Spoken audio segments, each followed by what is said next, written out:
बिस्मिल्लाहिर्रहमानिर्रहीम। अस्सलाम वालेकुम स्टूडेंट्स। बायोलॉजी पार्ट 2 हमारा चैप्टर आज जो चल रहा था वो चैप्टर स्पोर्ट्स एंड मूवमेंट, उसमें हम स्केलेटन की बात कर रहे थे।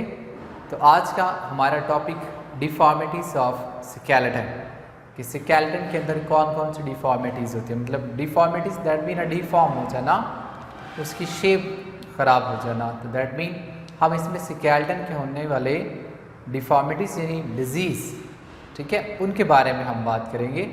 अब इस की जो डिवीज़न है डिफॉर्मिटीज़ की वो है ऑन बेसिस ऑफ काजेज़, इसके वजूहात कौन कौन से हैं। ठीक है, तो पहले अगर आप काजेज़ देखें तो वो है genetic causes.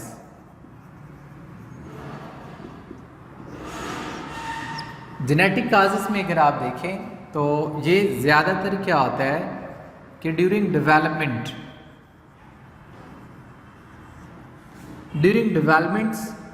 Genetic problem, due to genetic problem कोई ना कोई डिफॉर्मिटीज आ जाती है। ठीक है, जेनेटिक प्रॉब्लम से मुराद ये होता है कि there is any change mutation in a jeans.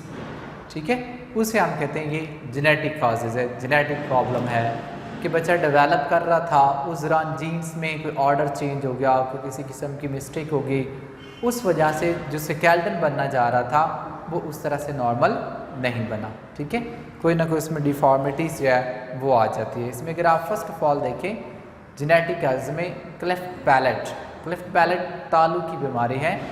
उसमें होता ही है कि बोन्स आपस में कंबाइन नहीं कर पाती, मैक्सिलिया बोन वो आपस में कनेक्ट नहीं कर पा रही होती। ठीक है, क्लेफ्ट पैलेट।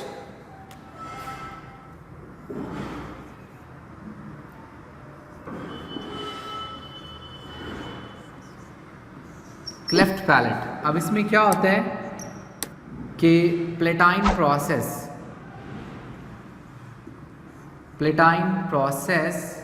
ऑफ मैक्सिलिया के ऊपर वाले जॉ बोन्स को हम कहते हैं, ऊपर वाला जबड़ा, उसकी जो हड्डियाँ वो। अब प्लेटाइन प्रोसेस होता है, प्लेटाइन का बनना, प्लेटाइन तालू को कहते हैं, ऊपर जो स्ट्रक्चर है हमारा बोन्स। एक्चुअल में होता ये है कि देखिए जब बच्चा डेवलप कर रहा होता है ना, तो उसका ये अपर पोर्शन तालू जिसे आप कहते हैं, ये वो प्रोसेस बोन है। अब ये बोन एक्चुअल में क्या कर रही होती हैं, जैसे जैसे डेवलपमेंट होती है तो ये बोन्स इस तरफ बढ़ती जा रही है। ठीक है, ये इधर से बढ़ रही है और यहाँ ये इधर से बढ़ रही है। ठीक है,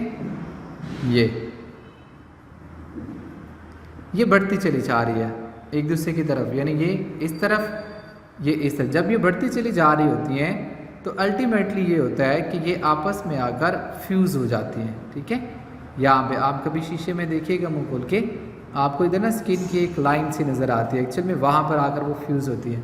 तो इस तरह प्लेटाइन, ये मैक्सिला बोन्स का आगे बढ़ना और फ्यूज़ होना और प्लेटाइन बनाना, इस पूरे को कहते हैं प्लेटाइन प्रोसेस ऑफ मैक्सिलिया।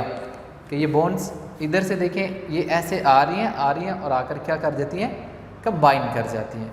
तो ये प्लेटाइन प्रोसेस है। तो क्लेफ्ट पैलेट में ये होता है कि ये प्लेटाइन process of maxilla will not complete, वो कंप्लीट नहीं होता। तो क्या होता है, बीच में सुराख बच जाता है, कैविटी बच जाती है।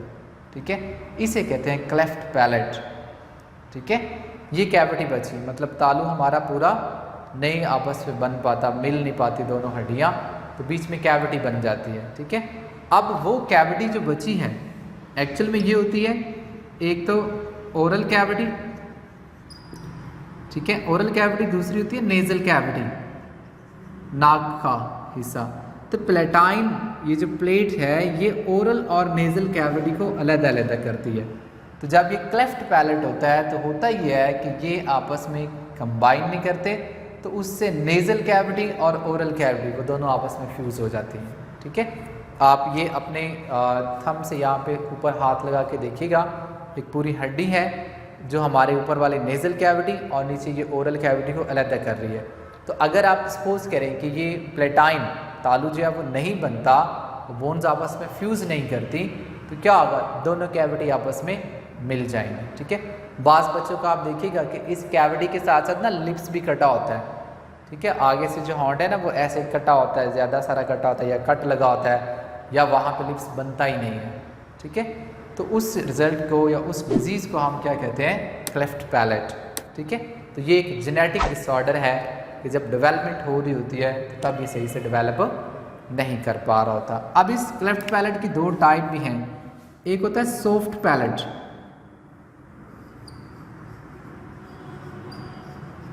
एक होता है हार्ड पैलेट। अब अगर आप देखें ना, ये तालू जो हमारी हड्डी है, ये आगे से हाथ लगा के देखेंगे तो थिक है, काफ़ी हार्ड है, यानी बोनी स्केलेटन है। उससे पीछे अगर आप देखेंगे तो वैसे एक टिश्यू है, गोश्त का एक टुकड़ा है जो कि एक पूरी प्लेट के तौर पे है।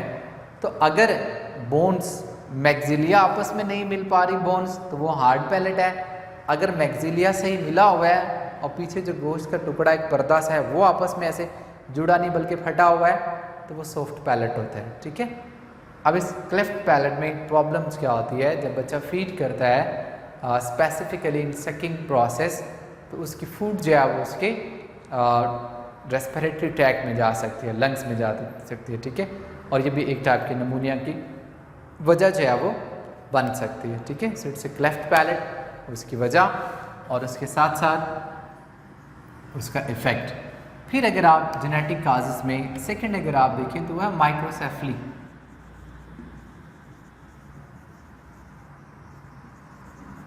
Microcephaly, micro mean small, safely mean head, microcephaly, ठीक है। यानी ये छोटा सर, छोटे सर की बीमारी है ये, ओके। ये अमूमन कुछ लोग ऐसे पैदा होते हैं जिनका हेड बिल्कुल छोटा सा होता है, उसको हम कहते हैं माइक्रोसेफली। तो ये जेनेटिक काजेज है, ठीक है। यानी ड्यूरिंग डेवलपमेंट, जब डेवलपमेंट हो रही थी तो उस दौरान उसके बच्चे का जो हेड है वो नहीं बन पाता, ठीक है। हमारे पाकिस्तान में इसको एक और नेम भी देते हैं, आप लोगों ने अक्सर वो सुना भी होगा, ठीक है। अगर नहीं सुना होगा तो फिर कमेंट्स में पूछिएगा, मैं आपको बता दूंगा कि उसे आम तौर पर हम क्या कहते हैं, और लोग उनसे मतलब वो भीख भी मांगते हैं, ठीक है। वो microcephaly which is a genetic causes, ठीक है। तो उसमें हेड का छोटा होना, माइक्रोमीन शॉर्ट और सेफली सेफलाइजेशन से सेफेलिक एंड। तो बायोलॉजी में सेफेलिक वर्ड यूज़ होता है हेड के लिए, ठीक है। तो ये आपके पास एक जेनेटिक काजेज है। इस तरह और भी जेनेटिक काजेज हैं, और भी बीमारियां हैं like osteoarthritis, osteoarthritis,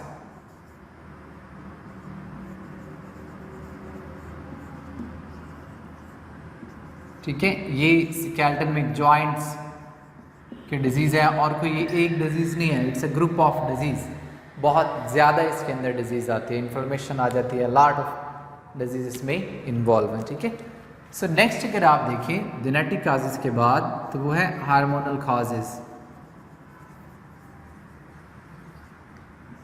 hormonal causes, देखिए हमारी जब डेवलपमेंट होती है तो इसमें हार्मोन्स भी इन्वॉल्व होते हैं, ख़ास तौर पर जब ग्रोथ में आता है इंसान जानदार, तो इसमें हार्मोन्स का बड़ा इंपॉर्टेंट रोल होता है, ठीक है। इन्हीं से रिलेटेड एक डिज़ीज़ जो है वो ऑस्टियोपोरोसिस, ठीक है। ये एक जॉइंट्स की डिज़ीज़ है which is known as a osteoporosis.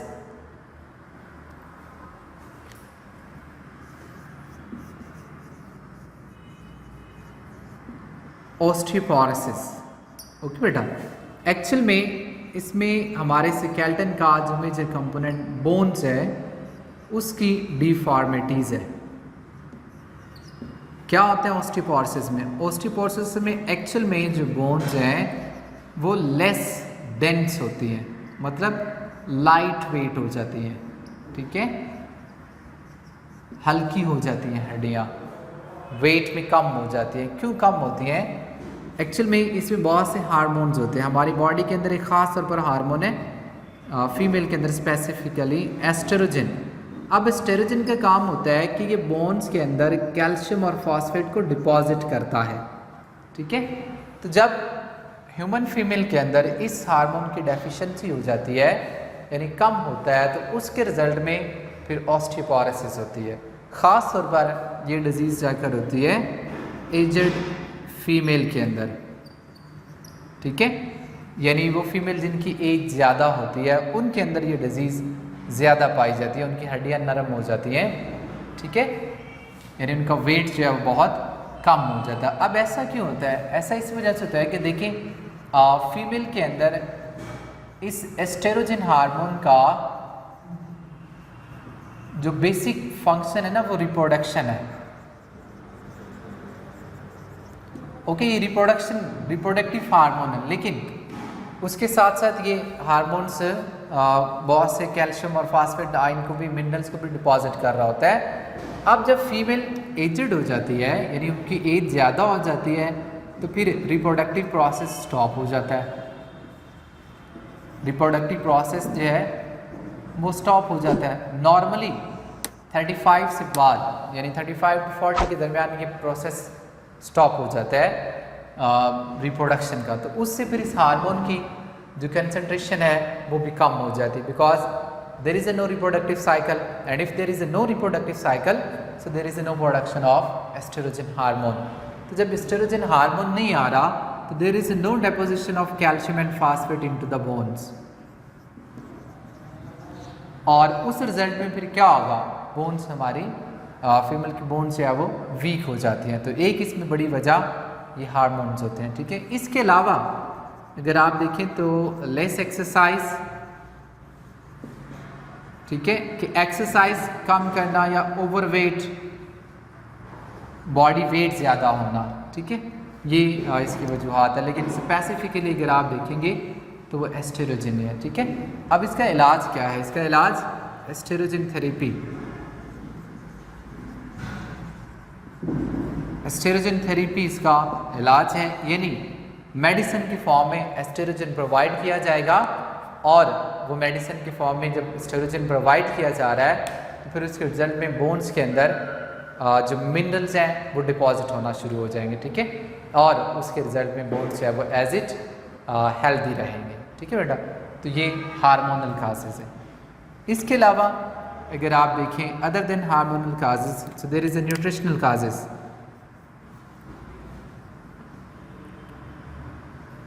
Nutritional causes, nutritional causes यानी हमारे फूड से रिलेटेड, तो उसमें जो सबसे ज़्यादा डिजीज़ होती है ना बच्चों में, वो रिकेट्स होती है।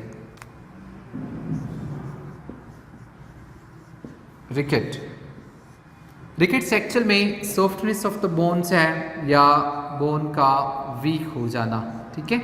क्यों? देखें आपकी न्यूट्रिशन ऐसी कि उसके अंदर विटामिन डी नहीं है, या उसके अंदर कैल्शियम नहीं है।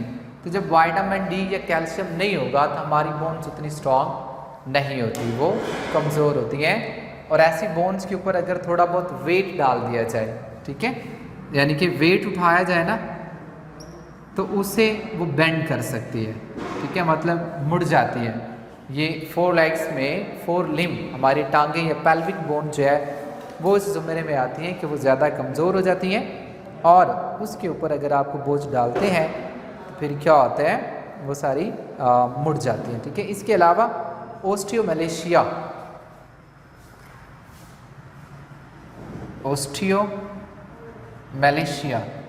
ये भी सॉफ्टनेस ऑफ द बोन्स है, कि आपकी खुराक के अंदर वो मिनरल्स नहीं है जो आपको रिक्वायर्ड थे, ठीक है। तो उस वजह से बोन ज़्यादा मजबूत जो है वो नहीं हो पाती। पेल्विक बोन, लिम्स बोन्स, इसमें जितनी भी है, अगर ऐसी कमज़ोर हड्डी के ऊपर हम वेट उठाते हैं या डालते हैं तो वो टर्न हो जाती हैं, ठीक है। सो दैट इज़ वाई इसमें जो आपकी जो रिसोर्सेज हैं वो फूड है, और फूड में आपकी वो चीज़ें नहीं हैं, उससे स्केलेटन डिफॉर्मिटीज़ में आ जाता है, ठीक है। सो नेक्स्ट हमारा जो टॉपिक है डिस्क स्लिप। डिस्क स्लिप में अगर आप देखें ना तो इसमें जो एक्चुअल में हमारा जो वर्टिबल कॉलम है, वर्टिबल कॉलम को अगर आप देखेंगे तो उसमें ये देखिए, ये हमारे पास एक है वर्टिब्रा, ये हमारे पास है सेकंड वर्टिब्रा, ठीक है। इसी तरह आप ले लें, ये हमारे पास है थर्ड वर्टिब्रा, ये हमारे वर्टिब्रास हैं, ठीक है। अब इन वर्टिब्रास के अंदर एक कुशन लाइक स्ट्रक्चर प्रेजेंट रहता है, एक्चुअल में हम उसे डिस्क कहते हैं, ठीक है। यहाँ अगर आप देखेंगे ना तो यहाँ पे कुशन लाइक स्ट्रक्चर है, ये disc, it is known as a disc, okay. अब इस डिस्क ने दो सक्सेसिव स्ट्रिब्रा को होल्ड किया होता है, यानी अगर आप देखें ना ये यहाँ पे, और ऊपर से इधर से भी ये ऐसे बंद होगा, यानी 3D हम आपको दिखा नहीं सकते, लेकिन ये डिस्क है जो ब्लैक है और ये सारी कैविटी है। इस कैविटी के अंदर एक फ्लूइड भरा होता है जो कि न्यूक्लियस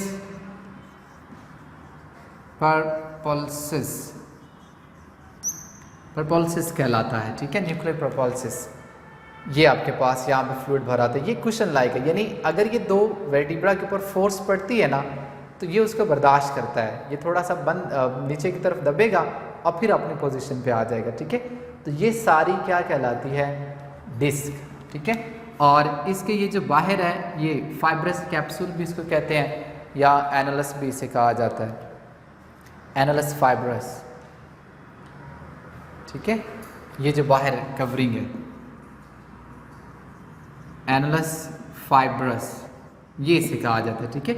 सो सेंटर में क्या है, न्यूक्लियस प्रपोल्सिस, और उसके बाहर जो मेम्ब्रेन है वो एनालस फाइब्रस है, ठीक है। ये क्वेश्चन है। एक्चुअल में इस डिस्क का यहाँ से डिस्प्लेस होना डिस्क स्लिप कहलाता है।